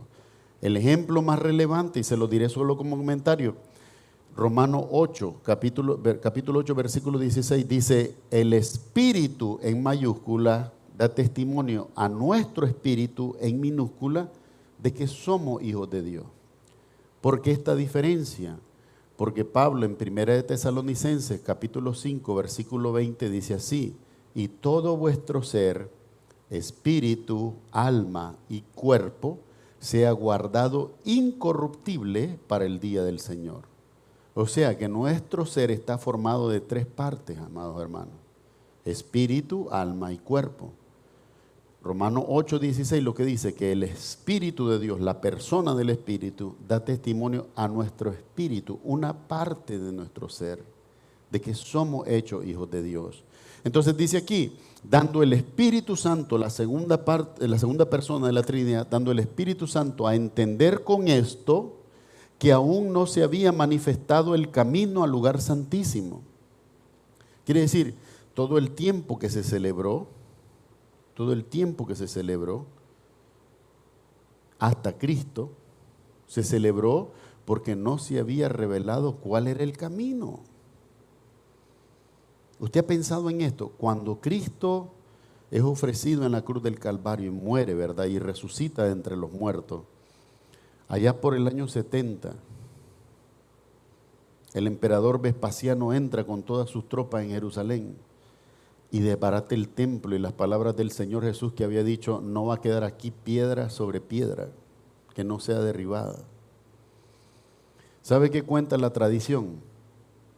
Como todas las vigas de madera estaban forradas de oro, a los romanos pegarle fuego a todo eso, el oro se derritió y se fue en medio de las piedras, y ahí se depositó y se enfrió. Entonces la gente, para acceder al oro, ¿qué hacía? Comenzó a mover piedra. Dicen, no quedó piedra sobre piedra. No vemos nada el día de hoy. No quedó nada de ese templo. Porque Jesús lo había anunciado así. La sabiduría de Dios trasciende todo lo que vemos. Pero no solo eso. Después de que ese templo fue destruido, ¿cuándo Israel ha vuelto a tener lugar santo y lugar santísimo? No ha vuelto. Ahora, no pierda de vista que cuando Israel levante el tercer templo en Jerusalén, porque está escrito que así va a ser con ese diseño. Pero ya todo este tiempo que ha pasado la gracia no han podido hacerlo. ¿Usted está entendiendo eso? Entonces, en estas cosas se nos muestra la diferencia. Dice así, dando el Espíritu Santo a entender con esto que aún no se había manifestado el camino al lugar santísimo, entre tanto que la primera parte del tabernáculo estuviese en pie. Si la primera parte está en pie, tenías que pasar por la primera para llegar a la segunda. Pero una vez, dice aquí, lo cual es símbolo para el tiempo presente, dice el autor. Para el tiempo presente esto es símbolo, según el cual se presentan ofrendas y sacrificios, dice así, oiga bien, ponga atención a las palabras, lo cual es símbolo para el tiempo presente, según el cual, este tiempo, dice, se presentan ofrendas y sacrificios que no pueden hacer perfecto en cuanto a la conciencia al que practica ese culto. No pueden hacerlo perfecto. Fíjense que, y yo esto ya se los he comentado a ustedes, y si alguno lo ve como humor, bienvenido, pero lo digo porque en algún momento me tocó reflexionar.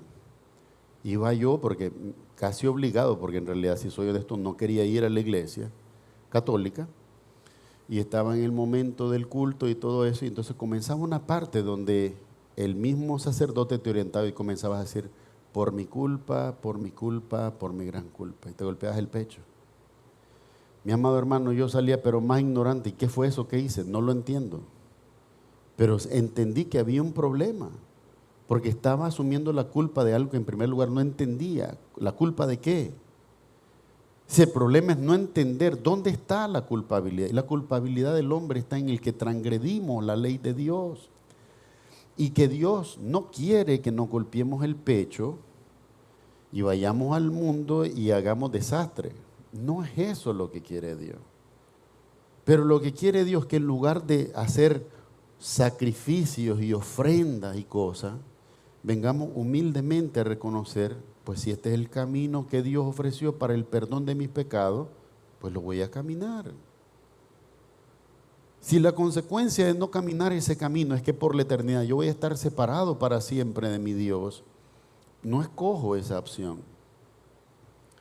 Pero ciertamente golpearme el pecho y no tener una comprensión de lo que eso significa. Hoy yo sé, cuando yo lo digo con toda claridad, mis pecados fueron perdonados en la cruz del Calvario. Y como decían los hermanos aquí, el cuerpo de Jesús fue partido y su sangre fue derramada. De manera que ahora cuando participo en gratitud, porque sin ese sacrificio yo no tendría acceso al perdón de Dios, ni a la vida eterna y todas sus promesas.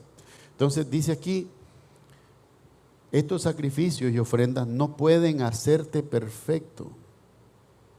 No pueden. Mi amado hermano, si para tarea yo te pongo un montón. Hermano, mire, tiene que orar de rodillas 7 días a la semana, 3 horas. Pero es que eso no va a hacer nada. Quizás te ayudará en tu vida espiritual a ver la importancia de interceder por otros hermanos, haber manifestado el poder de Dios en la misericordia y ayudar al que esté en mayor dificultad. Pero en cuanto a tu salvación, mi amado hermano, al valor que tiene tu alma para Dios, mira, qué valor que dice el apóstol Pedro, dice estas palabras, no fuimos comprados con oro ni con plata, sino que fuimos comprados con la sangre preciosa de su Hijo amado. Lo dice Pedro, el apóstol Pedro en su epístola. Mira cuán gran salvación nos ha dado. Fuimos comprados a precio de sangre por el sufrimiento de su Hijo. Y dice no pueden ser perfectos en cuanto a la conciencia, en cuanto a mi conciencia, no podían hacerme perfecto. Y al no hacerme perfecto, ¿qué creaba eso en mí? Un círculo vicioso. Entonces tenía que ir de nuevo a la iglesia, golpearme el pecho por mi culpa, y salir a la vida y seguir en la misma insensatez y el desconocimiento de Dios, porque no estaba obrando Dios en mi vida, en el conocimiento. Ahora es necesario entender esto, que cuando yo profeso esta palabra, entiendo que ninguna de las cosas el predicar la palabra de Dios no me hace perfecto delante de Dios. No puede. Dice aquí, en cuanto a la conciencia, no pueden hacer perfecto al que practica el culto, sino que lo que hace, una esclavitud, una dependencia. Como me siento bien, voy y lo hago. Mi amado hermano, ¿qué es lo que hace el alcohólico cuando bebe? Se siente bien. En el momento que está ebrio, él no se siente mal. O el que está drogado, ¿se siente mal cuando está drogado? No. Pero cuando vuelve a la conciencia, entiende que mal estuvo lo que hice. ¿Verdad? Y en la debilidad que hace, lo vuelve a hacer. Y nosotros no somos tan diferentes a esto. Es una droga diferente. Qué bien me siento cuando me golpeo el pecho y digo, por mi culpa, ¿verdad? Estoy reconociendo. Pero después voy y la vida se me complica porque no tengo sabiduría por cualquier razón. Y vuelvo a la iglesia. Y me vuelvo a golpear el pecho. Y me vuelvo a sentir bien. Y sigo en un círculo vicioso. Cristo nos libró de todo eso. Ahora yo sé, yo reconozco delante del Señor. Hay momentos en que digo, Señor, de verdad que pude haber obrado con mayor sabiduría. Hay tantas cosas que les podría contar, pero no les voy a contar. Pero pude haber obrado con mayor sabiduría. Ahora Cristo es el amigo. ¿Sabes cuál es un buen amigo para ti o para mí? Que nos dice la verdad, que no nos guste. ¿Sabes? Eso, yo te quiero mucho, pero eso está malo. Si usted tiene amigo así, hermano, cuídelo, no deje que se vaya. El que lo agarre y le da salamería y le qué lindo, qué inteligente. No. Pero el que viene y le dice a usted, mira, eso está malo. Ok, porque está malo, ya comenzar la conversación con sinceridad. Si tiene traba para decirte eso, esa amistad no está buena y tarde o temprano va a caer sola.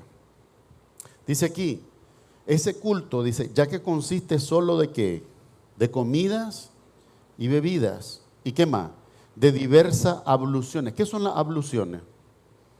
Uno de los sacrificios en una de las fiestas, creo que era la fiesta de las trompetas, si no me equivoco. El sacrificio era calentar una plancha de bronce, calentarla, tomar el vino y derramarlo. ¿Qué pasa con el vino cuando está caliente? Se evapora. Se evapora. Por eso Pablo dice que ofrezcamos un sacrificio que es como olor fragante a Dios, un olor, pero para ofrecer ese olor, ¿qué tiene que pasar con el vino? Tiene que quemarse. La invitación, la imagen es esta, que cuando adoremos a Dios, lo hagamos de todo corazón. ¿Por qué razón? Porque cuando estamos alegres ni nos tienen que decir, ahí estamos cantando la alabanza y estamos alegres, pero cuando estamos tristes, también cantarle alabanza a Dios. ¿Por qué razón? Porque nuestro gozo es Él. Dios nos llamó a que tengamos gozo, no alegría. La alegría es temporal y es condicional, pero el gozo es constante porque está basado en tu paz. Dice aquí, ya que estos sacrificios consisten de comidas y bebidas, de diversas abluciones y ordenanzas acerca de la carne. ¿Cuál era la ordenanza para los judíos acerca de la carne? Todos lo sabemos. No comer cerdo. Los judíos tenían prohibido comer cerdo y comer animales inmundos también. ¿Recuerdan? Los de pezuña abierta, pezuña hendida, dice la palabra de Dios. No les era permitido comerlo, ¿verdad? Hoy nosotros vemos así, nos dicen también, oye, algunos que quieren mantener esa costumbre, no, dice, Dios prohíbe comer cerdo. No, Dios lo prohibió a ellos. Pero en la iglesia no hay ninguna prohibición de ese sentido. No la hay. Es más, cuando en Pedro, en capítulo 10 del libro de los Hechos, dice que en la visión, Pedro tenía mucha hambre y desciende un manto, dice, pero tenía todos los animales que ellos consideraban inmundos. Y la voz de Dios le dice, Pedro, mata y come. Y la respuesta de Pedro como buen judío es, no Señor, porque ninguna cosa inmunda ha entrado jamás en mi boca, dice Pedro. Y dice que el lienzo fue subido y de nuevo el lienzo es bajado con los mismos animales y viene la orden, Pedro mata y come. Y Pedro vuelve a decir las mismas palabras, no Señor, porque ninguna cosa inmunda ha entrado en mi boca. Y ahora lo reprende la palabra de Dios y le dice, lo que Dios limpió, no lo llames tú inmundo. Lo que Dios limpió, no lo llames tú común o inmundo en este sentido. Entonces Pedro tuvo ese aprendizaje y por esa visión entendió cómo la gracia de Dios se había expandido ahora hacia los gentiles. Entonces dice aquí acerca de la carne, impuestas hasta dónde, hasta el tiempo de reformar las cosas. ¿Hasta dónde dice que duró esa imposición? Hasta que vino el tiempo de reformar las cosas. ¿Y cuál fue el tiempo de reformar las cosas? Jesucristo, la manifestación del Hijo de Dios que se hizo carne y habitó entre nosotros, dice Juan. Punto número 3 y último de hoy, vamos a ver cómo se nos dice que Jesucristo provee eterna redención. Ahora bien, dice así, en contraste a todo lo que se habló, dice ahora, pero estando ya presente Cristo, dice, sumo sacerdote de los bienes venideros. ¿Cómo se llama Jesús? Sumo sacerdote. Sumo sacerdote. Dice, por el más amplio y perfecto tabernáculo, no hecho de manos, es decir, no de esta creación, no de hombre, no es humano. Mi amado hermano, si los seres humanos mueren, la grandeza de los hombres desaparece. Hermano, ustedes han sido curiosos. Yo les digo, a mí me encanta ver el History Channel. Y de repente ponen a uno de estos faraones, encontraron el sepulcro de uno de estos faraones. Y usted ve que sacan a la momia y aquello todo seco y desfigurado y horrible. Estos hombres vivos decían que eran Dios en la tierra. Y si alguien contradecía la orden del faraón, lo mandaba a matar. ¿Y dónde está el orgullo? En el olvido. ¿Qué se está dando cuenta? Las cosas, la gloria de los hombres. Los emperadores no podían negar uno. Uno tenía que entender, si yo le digo a Nerón, si yo le digo a César que no son Dios, yo voy a ser el siguiente en el circo romano. Y voy a ser destrozado por los leones o un show, una atracción. Porque tenía que llamarlo hombre. ¿Dónde están? ¿Dónde están? ¿Dónde están los poderosos de la tierra? ¿Dónde están los reyes? ¿Dónde están los reyes? Mi amado hermano, esta pregunta es necesaria porque nos dice aquí, Cristo, sumo sacerdote de los bienes venideros, por el más amplio y más perfecto tabernáculo, no hecho de manos, no es humano, es decir, no de esta creación, y no por sangre de machos cabrillos. Dice la paradoja, no sé si usted ha analizado, si no me equivoco es David el que dice, ¿con quién me presentaré delante de Dios? Si yo traigo un macho cabrío que yo crié, ¿quién le da la salud a ese animalito? ¿Y quién le provee el agua? Y la semilla que yo le doy a comer, ¿de dónde viene? ¿Quién la dio? ¿Quién la proveyó? Ser el mismo Dios, todo le pertenece a Él. Nunca se olvida de este salmo, Salmo 24:1. De Jehová es la tierra y su plenitud, el mundo y los que en él habitan. ¿De quién son? De Dios, todos.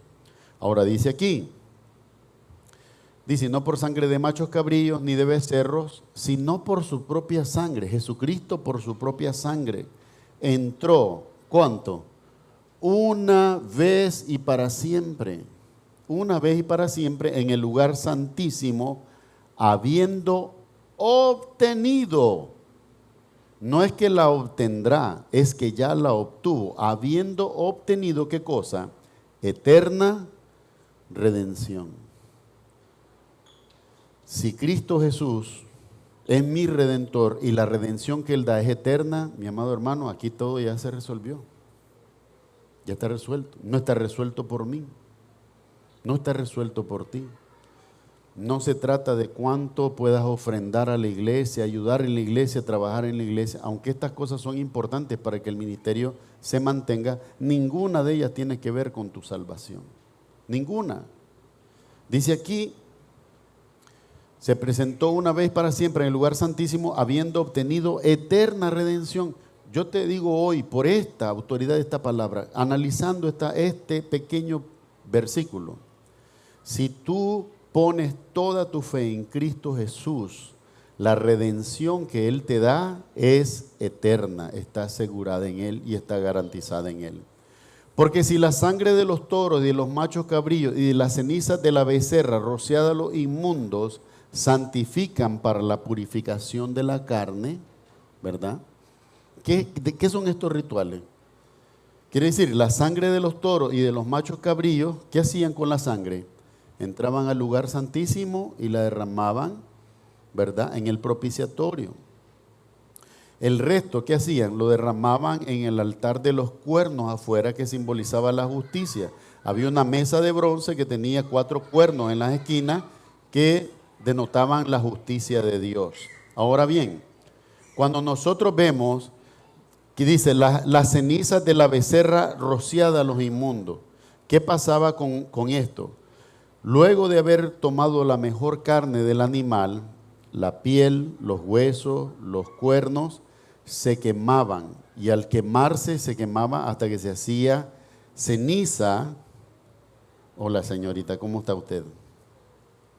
¿Ve dónde mami? Ve. Entonces, la ceniza, ¿qué hacían con esa ceniza afuera? Dice la palabra de Dios que tenía que ser botada fuera de la ciudad. Pero como venía del tabernáculo, cuando se lanzaba fuera de la ciudad, ¿qué sucedía? Los leprosos que no podían entrar a la ciudad por la misma ley de Moisés, procuraban ser rociados con esa ceniza pensando que esa ceniza lo iba a sanar de la lepra. Sí, ve amor, ve donde mami, ve. Que esa ceniza lo iba a sanar de la lepra. ¿Y qué acontecía al final del tiempo? El tiempo pasaba y ellos no eran sanados. Por esta razón, cuando Jesucristo obraba la sanidad y los leprosos se sanaban, la gente veía entonces que el poder de Dios estaba siendo manifestado a ellos.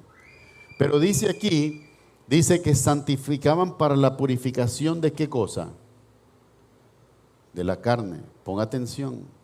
Ahora, ¿de dónde vienen nuestros pecados? Dice la palabra de Dios, del corazón, o sea, de nuestra voluntad. ¿Se acuerdan cuando le criticaron a Jesús y le dijeron que por qué comían sus discípulos con las manos sin lavarse, la mano sucia? Y Jesús lo reprende y le dice, no es lo que entra al hombre lo que lo contamina, es lo que sale, porque lo que sale del corazón sale. Del corazón salen las envidias, los homicidios, la injusticia, los adulterios, y comienza a mencionar Jesús una lista que parecía que no iba a acabar nunca. Pero salen del corazón. O sea que viene desde ¿a dónde? Desde adentro del hombre. Entonces nos dice aquí todo esto es importante para que nosotros lo veamos. Dice ahora sí, ¿cuánto más dice? Si estos santificaban, aunque fuera por un año, el perdón que se obtenía en la fiesta de Yom Kippur duraba un año, de septiembre a septiembre. Si estos purificaban o santificaban para la purificación de la carne, dice ahora el autor, ¿cuánto más la sangre de Cristo? El cual, mediante el Espíritu, de nuevo en mayúscula, entonces el Espíritu Santo, mediante el Espíritu Eterno, se ofreció a sí mismo, ¿cómo? Sin mancha. Dios. Hermano, cuando dice que Jesucristo fue sin mancha, ¿qué significa? Perfecto. Perfecto, sin pecado. Perfecto. Se ofreció a sí mismo sin mancha a Dios. Dice, esta sangre limpiará vuestras conciencias de obras muertas para que sirváis al Dios vivo. ¿Qué es una obra muerta? ¿Qué es una obra muerta? Esta es la inquietud. Una obra muerta es aquella que yo hago pensando que la retribución de esa obra va a ser el perdón o la salvación. Esa es una obra muerta. Ahora dice servir al Dios vivo, significa que voy a hacer obras, pero ahora las obras que yo haga no tienen ninguna relación con mi salvación. ¿Por qué es necesario hacer obras en el reino de Dios? Porque si nadie predica, ¿quién va a conocer? ¿Quién va a escuchar? Y para que esa persona predique y que exista un lugar como esto, ¿qué tiene que haber? Otros hermanos predicando y otros hermanos enseñando. Entre que estamos aquí, maestros de escuela dominical están con los niños, ¿verdad? Hermanas están sirviendo, cuidando a los infantes. todo esto se hace propicio ¿para qué? Para que ahora cada uno de nosotros aquí podamos ser edificados y alimentarnos de la palabra de Dios. Pero no tiene que ver con la salvación. Mi predicación no tiene que ver con mi salvación. Lo que enseñan los maestros no tiene que ver con su salvación. El hecho de que ustedes estén aquí hoy solo puede representar dos cosas. Están queriendo, como lo dice la Escritura, crecer en el conocimiento de Cristo y de la gracia de Dios, pero no tiene que ver con su salvación. Venir aquí solamente no te da salvación. Tiene que haber una relación personal con Cristo. Y esa relación personal solo pasa por reconocer el Evangelio. El Evangelio es las buenas nuevas. Les decía que Romanos 3:23 dice así: por cuanto todos pecaron y están destituidos de la gloria de Dios. Ok, todos pecamos, entonces hay pecado en nosotros. ¿Qué produce eso? Romanos 6:23 dice así: porque la paga del pecado es muerte. Mi pecado, tu pecado, el pecado de todo el mundo siempre va a producir muerte. Siempre va a producir muerte. Ahora, esa muerte no necesariamente es una muerte física, pero sí es una muerte espiritual. La palabra griega muerte es tánatos y significa separación de Dios. Cuando yo me rebelo contra Dios, yo me estoy separando de Dios. Yo me estoy alejando de Dios. Él no se aleja, Él está en el mismo lugar siempre. Soy yo el que decide darle la espalda a Dios, ¿verdad? Y eso tenemos que tener mucho cuidado nosotros. Ahora bien, gracias a Dios, porque el versículo no termina ahí. Romanos 6:23 dice: porque la paga del pecado es muerte, mas la dádiva de Dios. ¿Qué es lo que es? Una dádiva. ¿Qué es una dádiva? Un regalo.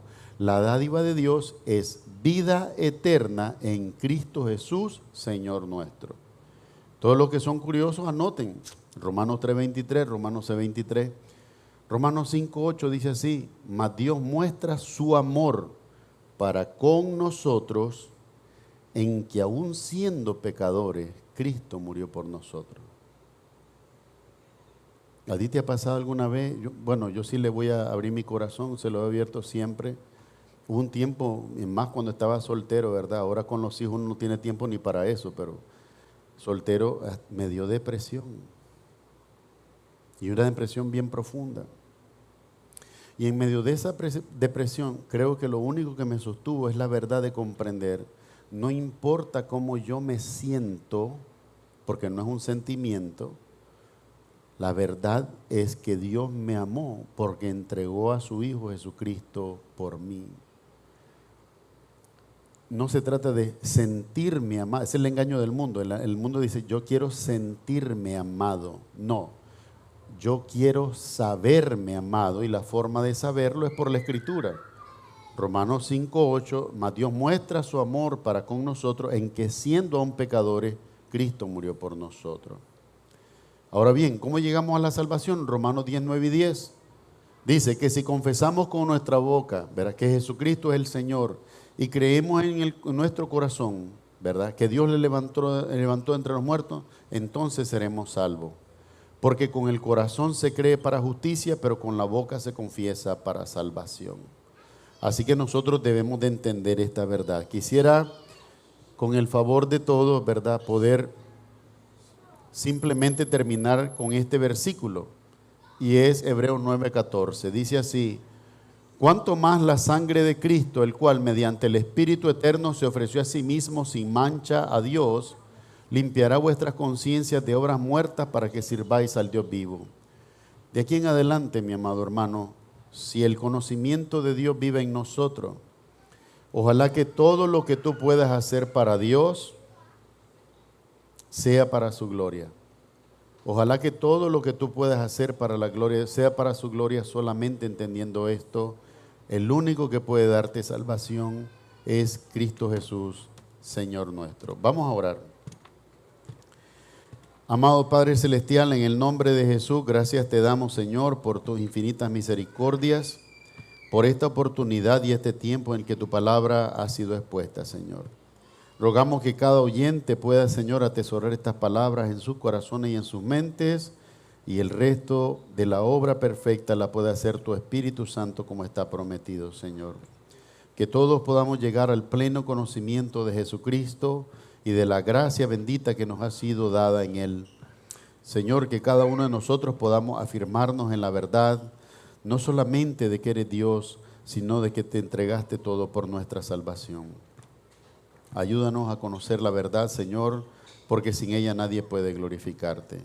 Honramos al Padre, al Hijo y al Espíritu Santo, pidiéndolo todo en el nombre de Jesús. Amén y amén. Amados hermanos, que el Señor les bendiga, que el Señor les guarde, de donde quiera que les lleve, también les traiga con bien. El Señor te bendiga a ti, a tus hijos y a los hijos de tus hijos, y sobre ti derrame abundante paz y abundante bendición. En el nombre de Jesús así lo haga. Amén y amén. Amados hermanos, vamos a quedar despedidos con los hermanos de la